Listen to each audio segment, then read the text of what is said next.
Queridos amigos, bienvenidos al curso de crecimiento espiritual según la Kabbalah. Hoy vamos a hablar de la festividad de Shavuot. Para poder entender esta festividad tenemos que partir de la salida de Egipto. El pueblo de Israel salió el 15 de Nisan del 2448 del calendario hebreo y una vez que transcurrieron 50 días, el pueblo recibió la revelación en el monte Sinaí el día 6 de Sivan de 2448.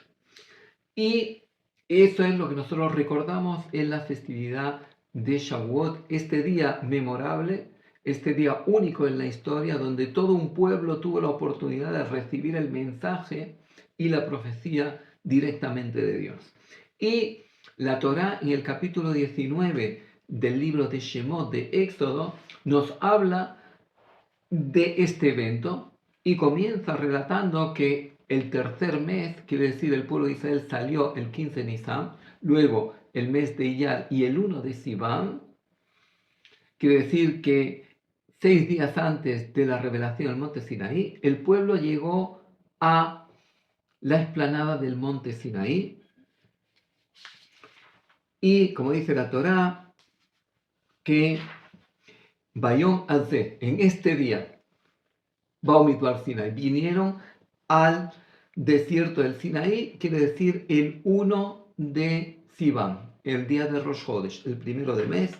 Y luego la Torah continúa en versículo 3 del capítulo 19 diciendo, Moshe alal Elohim, y Moshe subió a Dios y le llamó Dios desde la montaña y le dijo, este es el mensaje que llevarás a las mujeres y a los varones del pueblo de Israel.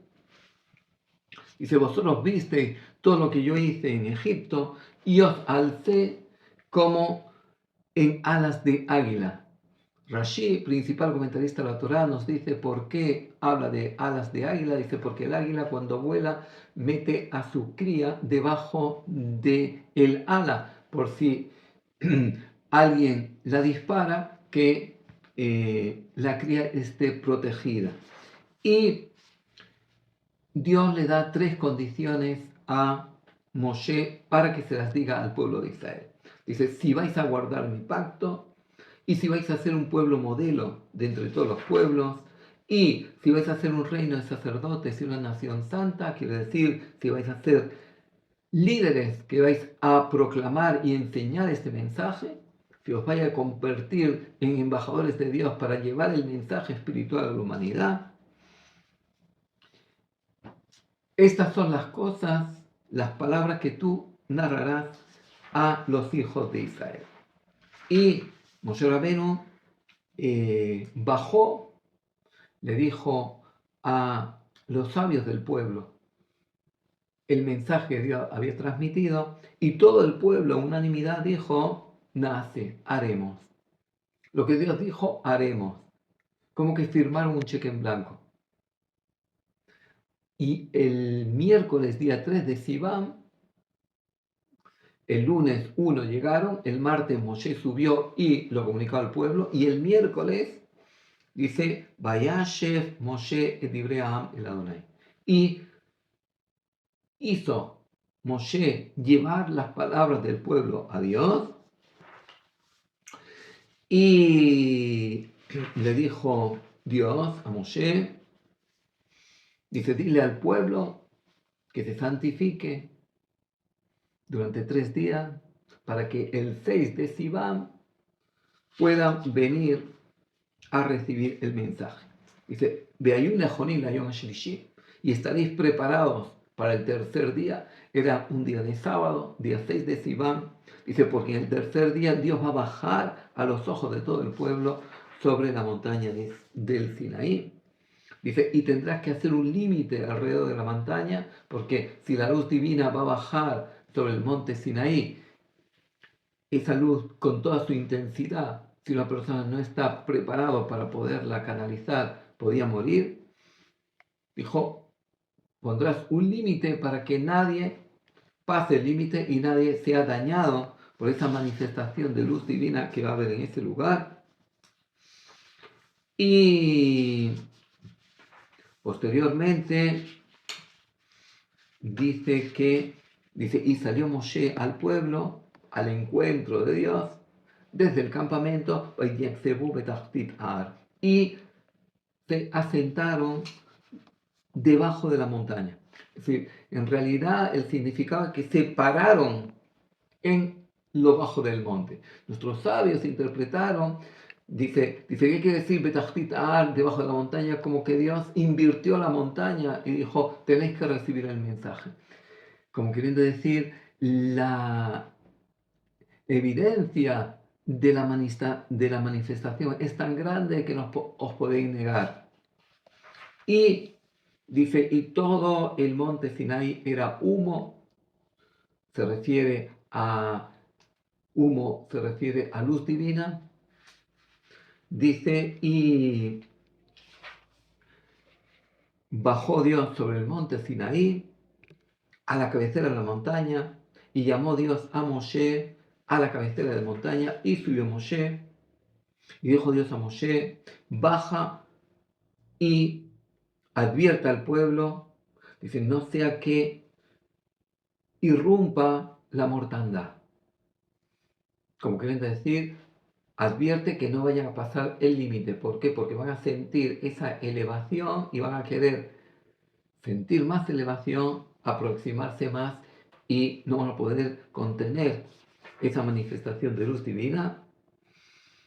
Y el versículo 23 del capítulo 19 dice, y dijo Moshe a Dios, no podrá el pueblo subir al monte Sinaí, porque tú nos advertiste que tenemos que poner un límite.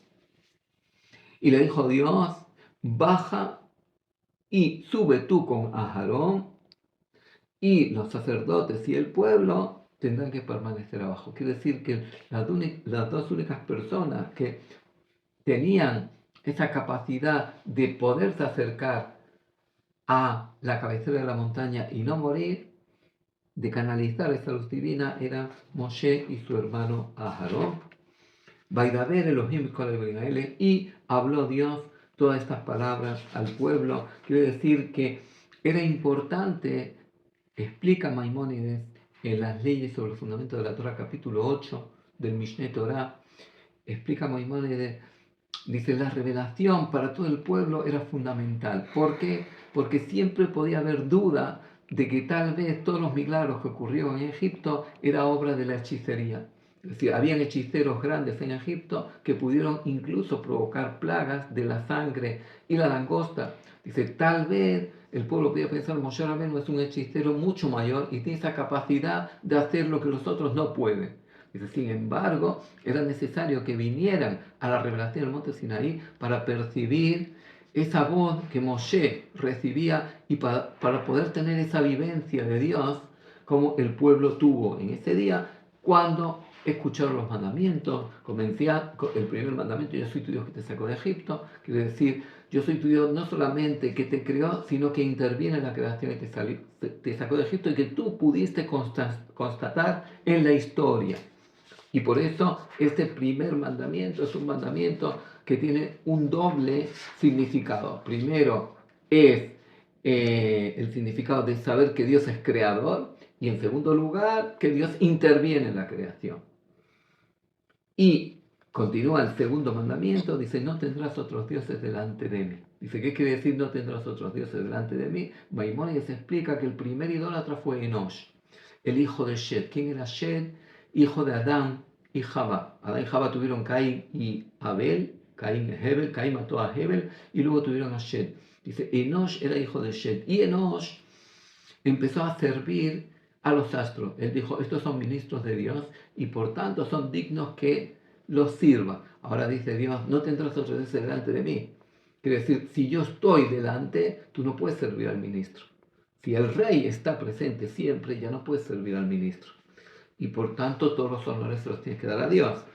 Y continúa, dice, no harás ninguna representación de la divinidad, ni ninguna imagen, ni ninguna escultura que represente a Dios.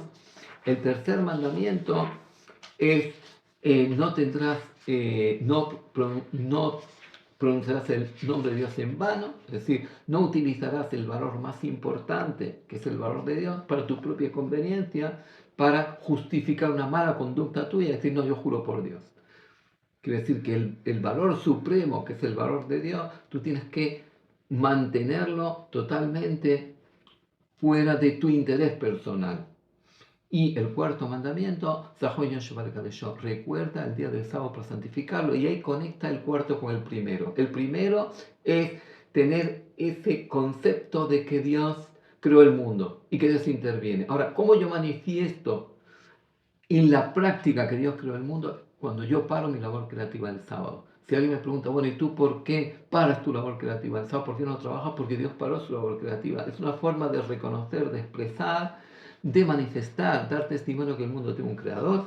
Y el quinto mandamiento, honra a tu padre y a tu madre. Dice, para que se multipliquen los días en la tierra que yo te daré como herencia. Ahora la pregunta es, ¿qué tiene que ver el honrar al Padre con mantenerse se multipliquen tus días en la tierra de Israel? Lo que viene a decirnos aquí la Torah, si tú vas a ser fiel al testimonio que tus padres te dieron de la manifestación del monte Sinai y de las leyes que ellos recibieron en el monte Sinai, y tú vas a ser fiel a esas leyes, dice, eso te dará el mérito de poderte asentar en la tierra de Israel.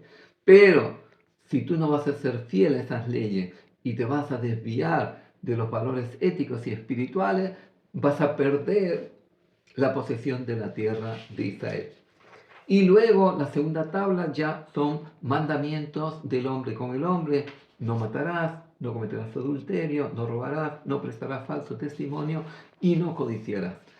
Y mandamientos que están ligados a la acción, como no matarás, no cometerás adulterio o no robarás. Mandamientos que están ligados a la palabra, no prestarás falso testimonio, es decir, hacer una calumnia, y no codiciarás. Dice, ¿qué quiere decir no codiciarás? No envidiar. Dice, ni la mujer de tu prójimo, ni la casa de tu prójimo, ni los bienes de tu prójimo. Ahora, la envidia nosotros podemos pensar es algo natural que surge al ser humano. Dice, ¿cómo lo puedes controlar? Dice, cuando te conectas al primer mandamiento. Cuando tú entiendes que tu éxito no depende del otro y tu éxito no te lo quita el otro. Tu éxito depende de la bendición del Creador. Y por tanto, lo que el otro haga o deje de hacer no tiene nada que ver contigo. Y si el otro vino y te generó un daño económico, si eso en verdad es tuyo, ya Dios va a encontrar el camino para que te vuelva a llegar. Como quieren decir, tu bendición no depende del otro, depende de Dios. Por tanto, no tienes que mirar a un lado u otro, tienes que mirar siempre hacia arriba, en dirección vertical y no horizontal. Muchas gracias por estar un día más con nosotros. Si les gustó, hagan like. Si todavía no se han suscrito a nuestra página, le invitamos a suscribirse a nuestro canal. Y si quieren participar en nuestros talleres y cursos gratuitos, les invitamos a copiar el email que aparecerá a continuación. Muchas gracias.